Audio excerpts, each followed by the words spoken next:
For joining me, Wolfpack Performance. I'm your host, Jay, Performance Talk Podcast, and the spot of the F1 Minute, the hottest live show on the planet for Formula One, which we will have later today. It will be tonight. F1 Minute will be tonight. It's a show where you can come on live, voice your opinions, all that good stuff. But we're going to talk about the situation that happened in Baku at the Azerbaijan GP. And I got some things to say about this. So you know what I like to do. Sometimes I like to sit back on things. I don't like to just jump on them because they're hot. I like to sit back and kind of look at it from a regressed viewpoint where you're not so excited, and then really develop my thoughts on it. And now I have my thoughts on it. I want to go ahead and tell you, and it doesn't matter what time it is to me. Like if I have my thoughts and I'm up and I'm popping, I'm gonna get rocking. So that's what I'm gonna do. So let's go into some things. If you don't already know, which don't be mad, because some people aren't watching Formula One these days. So if you don't know, an incident took place at the end of the Baku GP. What's going on Condu? Ethan, Reezy, I see you. At the end of the GP, basically the pit lane was still officially open. FIA officials, people on the ground started to close it off. Park Ferme, pretty much get all the photographers out there, to do everything when the cars come in. Esteban and I believe one other car still had an opportunity to come in for their pit stop. Esteban's coming in, and a lot of people were giving Esteban flack. And I think it's because they really didn't understand the situation that was going on at hand. And that's why I say sometimes you got to kind of sit back and let things develop. And I know Esteban's had a season where you might be quick to kind of indict him, but it wasn't him. He was doing what he was able to do. Pit lane was open. He did have another pit to take, and he was taking that. It is the FIA and the associates and the representatives that were on the ground that are at fault for this. So let's go over the document, because to me, the FIA are consistently inconsistent. And in this situation, it's more egregious because it's not even just about being inconsistent. It's about the things that they are not doing and the fact that they are unable to even police themselves. In a situation like this, do you really trust the police to police each other? We've already seen it in the world, right? Half the time we can't even trust the justice system to police the police in situations where we know they're wrong, all right? So this is a situation with the FIA. So let's look at something. We're going to look at a documentation, because we're going to look at the document that came out in regards to what had happened here. So if we look right here, we'll see that the stewards, from the stewards, document 59, all officials, all teams, all right? If we go down in here, you'll see stewards having received blah, blah, blah, 1636, which is 4:36 p.m. Session is the race.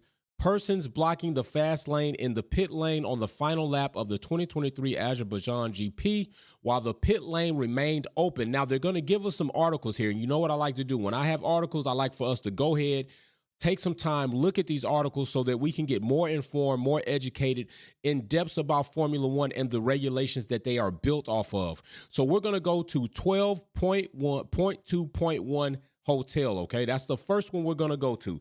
So let's go ahead and go over to the appendix in the International Sporting Code right here.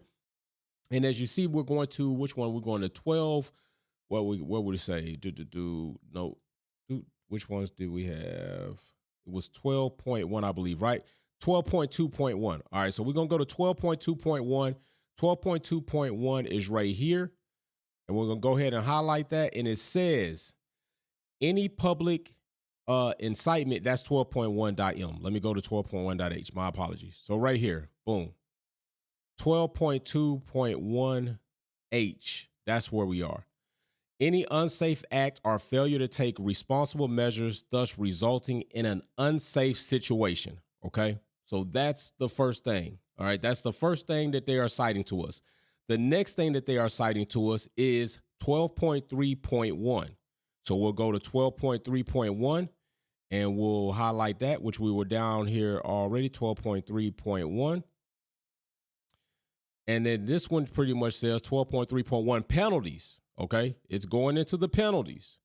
So let's go ahead and highlight that. It says any breach of the code, of the regulations of the FIA, if appropriate, of the national rules, or of any supplementary regulations committed by any organizer, official, competitor, driver, participant, other license holder, or other person or organization may be penalized. May be penalized. So my problem right now is when we go back and look at this documentation, let's look for the penalty. All right, let's look for the penalty in the documentation because that's what they said right there, right? That's what they stated. Let's look for the penalty. So here we are. Because usually when we see drivers that are speeding in pit lane, they getting fines. We see drivers with unsafe releases, which we saw this weekend, they're getting fined. AlphaTauri got fined 5,000 euros for unsafe condition, releasing a car on track unsafe. Here it is, FIA officials and representatives cause an unsafe situation. They caused an unsafe situation that literally could have resulted in really bad bodily injury or even worse, death. You're talking about a Formula One car coming in at certain speeds, which really in one of those articles I saw it was supposed to be 60 kph, but they're saying 80 kilometers an hour, so you convert all that.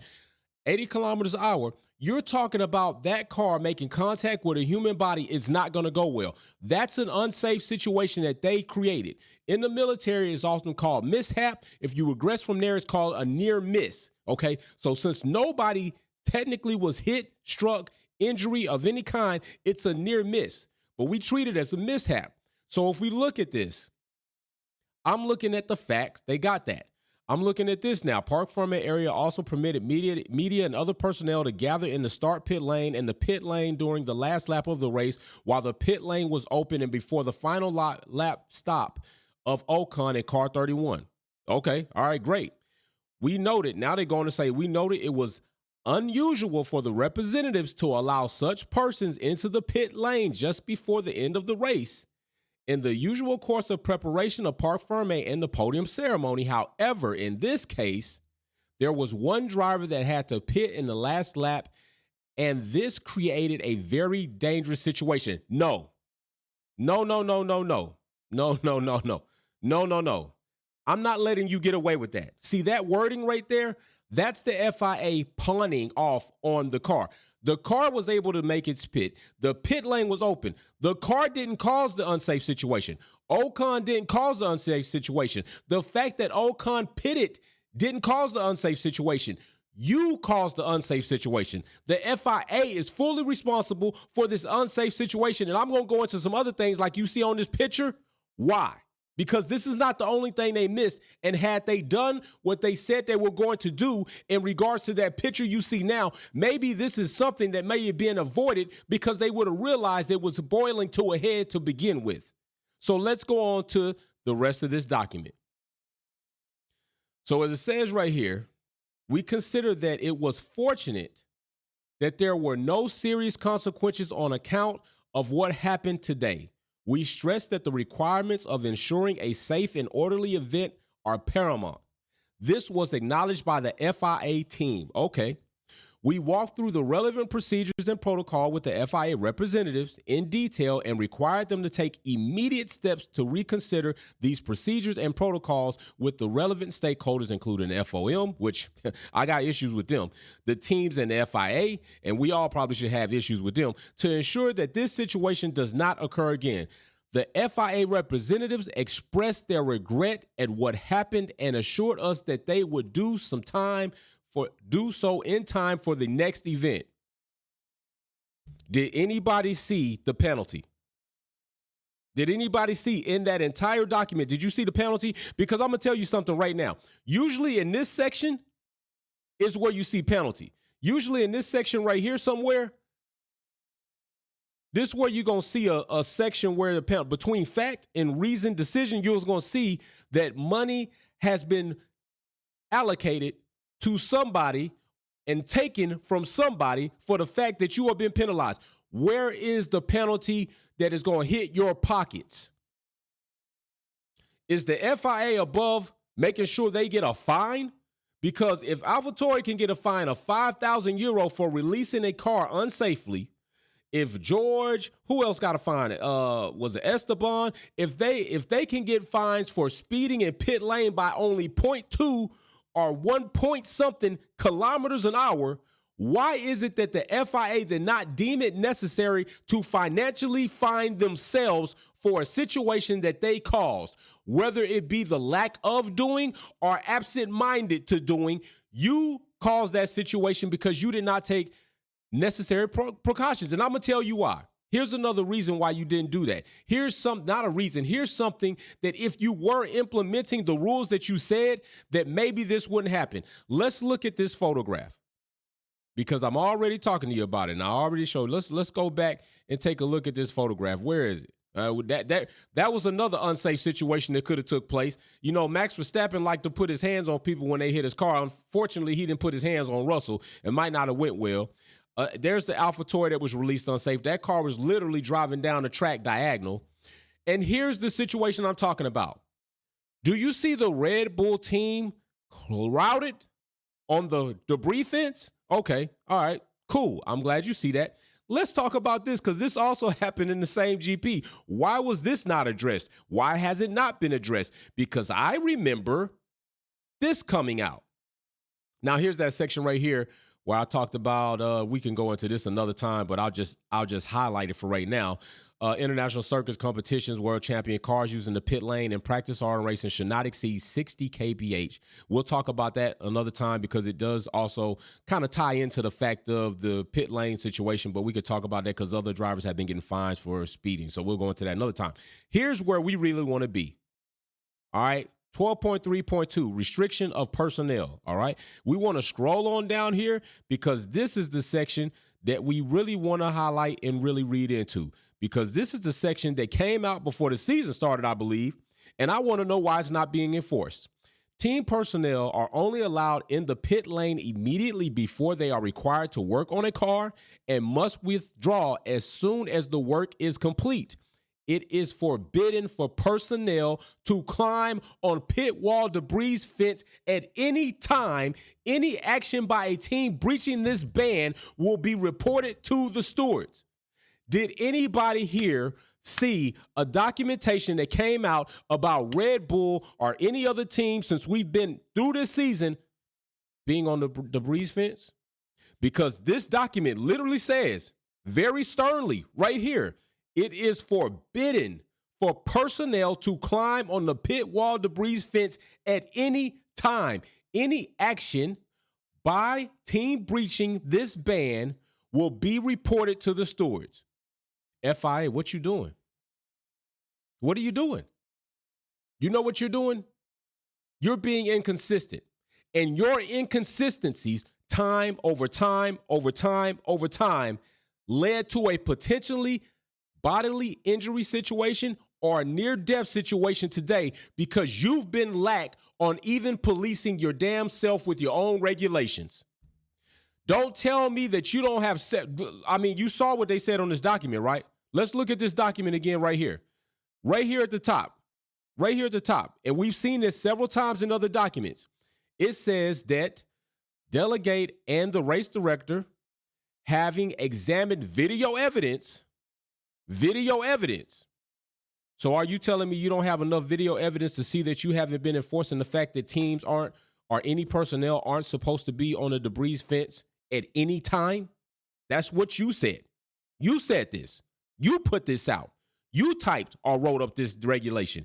You implemented it. You came out. Several other outlets reported on it. Why are you not enforcing it? Maybe if you were enforcing that, then the situation that took place today, they could have cost somebody their life or cause somebody to go to the hospital very badly injured, because it's only going two ways. Those people don't have helmets on. They're not mechanics. They didn't have helmets on. They don't have race gloves on. They don't have full suits, racing suits of any kind on. So the fact that they would have been, the point, not fact because it didn't happen, the point that they could have been stricken by that car, it would have went really bad. Really bad. It would have been ungodly fortunate if somebody got struck by a Formula One car coming in at that speed and nothing happened to him. I mean, it would have been impeccably crazy. But I doubt that would have happened. So where is your financial fine for yourself? Where is the fact that you are standing up and saying, you know what? We find teams, we find organizers, we find drivers. In this situation, we were wrong. We're holding the responsibility. We're going to take account. We need to find ourselves or find whatever FIA organization that might be in that race, that circuit, whatever the case may be. There's a fine that needs to be handed out, and it needs to be a stiff one. I'm not talking about 5,000 euros. I'm talking about more than that. More than that. If you write the rules, You're supposed to police the rules. You're implementing the rules. You oversee the rules. If you break the rules, then you know what? It's more egregious that happened. So why should you not pay a stiff penalty? And maybe that money going to informing people about safety and awareness, creating some type of not school, but some type of class or training program to further enhance the safety, to go ahead and look at all these things and let's implement other regulations and processes that will keep us from doing that. I don't want to hear nothing about a damn walkthrough. A walkthrough? No, you got to do way more than that. You need to come up off them money in them pockets. That's what you need to do. So that's why I said, you know what? Let's chill on this for a second, and then I'm going to go in. As a matter of fact, let me get in the chat, make sure I see somebody, make sure I see y'all. Okay, I don't miss no super chat. I see y'all. But that's the problem. Somebody could have been seriously injured or killed. Imagine getting hit by that and somebody getting rolled over. That front wing is not going to push somebody back. It's really going to trip you. Top of your body is going to roll over on that front tire, and who knows what's going to happen from there. Most of these people got cameras on. Most of these cameras don't have breakaway lanyards. Did you consider maybe doing that? Maybe you need to consider the fact that, if you got a camera, your lanyard needs to be a breakaway type in case something like this happens. These are things that you should have been well ahead of, being the organization governing a sport as dangerous as the one of Formula One. But you're slacking and you're lacking, and you don't take good accountability or responsibility for your own actions. This is a problem. And this is why I say the FIA, the FOM, the Liberty Media are losing respect. They're losing trust and confidence of the viewership and maybe even the drivers and teams themselves. Do we have the right organization governing body? Do we have the right governing body employed? Did we employ the right governing body? Do we need to do something else? Do we need to clean house and rebuild? I mean, Ben was all over everywhere, social media, before all this stuff popped off about things that didn't even have to do with safety. Where you at now, Ben? If anything, this is where you're supposed to be all over Twitter. You're supposed to be all over TikTok. I don't even know why FIA need a TikTok. Why you need a TikTok? See, you focus on the wrong thing like my bro Gunther. TikTok, listen, focus on governing the sport accordingly. Focus on not calling Lewis Hamilton in for jury all the damn time when we done already been through that. You're wasting our time with that. Focus on barriers and tech pro. Focus on logistics. Focus on things that are going to help keep the drivers that do something dangerous safe while they're doing it, because that's as best as you can do. I always say it. If you're going to do something dangerous, do it as safe as you can. That's what they do. They do a dangerous job, and it's your job to make sure regulations are put in place and regulations are enforced properly, equally, evenly. You've been doing horrible. You've been doing a horrible job, really, honestly. You really been doing a horrible job. And this right here would have gave you another opportunity to say, you know what? We effed up. And because we effed up, what we need to do is somewhere in this document show that we are going to pay a hefty fine because we are taking full responsibility on that. This whole section where you say, where was it? Here it is right here. This section right here doesn't tell me that you're taking responsibility. This section right here, there was one driver that had to pit in the last lap, and this created a very dangerous situation for those that were in the pit lane at the time. Nah, that's not how that should have read. How that should have read is there was one driver that had to pit in the last lap, and due to an FIA representative not being aware that pit lane was still open, they created an unsafe situation. That's how that should have read, somewhere along those lines. If you really taking responsibility, that showed you trying to coin it off. That ain't Ocon's fault. It's not Alpine's fault. It's your fault. So that's what I got to say about that.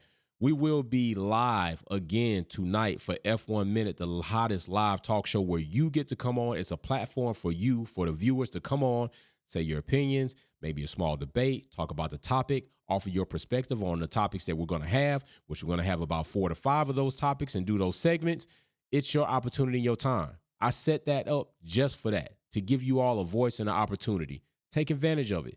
All right. You do need to have a laptop or a PC in order to do the live call, but you can have a phone and still be in the audience or a tablet. But either way it goes, show up for F1 Minute. The show is growing. We're getting all types of callers calling in, different perspectives. It's a good time. I will see you all there. Right now, it is 12:37 Standard Eastern Time in the morning. Zero dark 30, as LeBron James will say. Big shout out. They made it to the next round. And also, I want to say condolences and send positive vibes out to Shaq Barrett losing his daughter at 2 years old. I can't imagine what that would be like, but I can only think about what your family's going through and what you're going through as a father. So, shout out, moment of silence for that little one. 2 years old, ain't even live a life yet. All right. So, whatever it may be, whether you hear it or not, I'm sending positive vibes and condolences out to that family that lost a 2-year-old little girl, a 2-year-old baby, and anybody else who's lost somebody. Period. Even if I don't know you, condolences and positive vibes, and I'm sending the best out for your family as well. So that's what it is. I'm checking out for right now. I'll see you in a few hours. All right. Peace.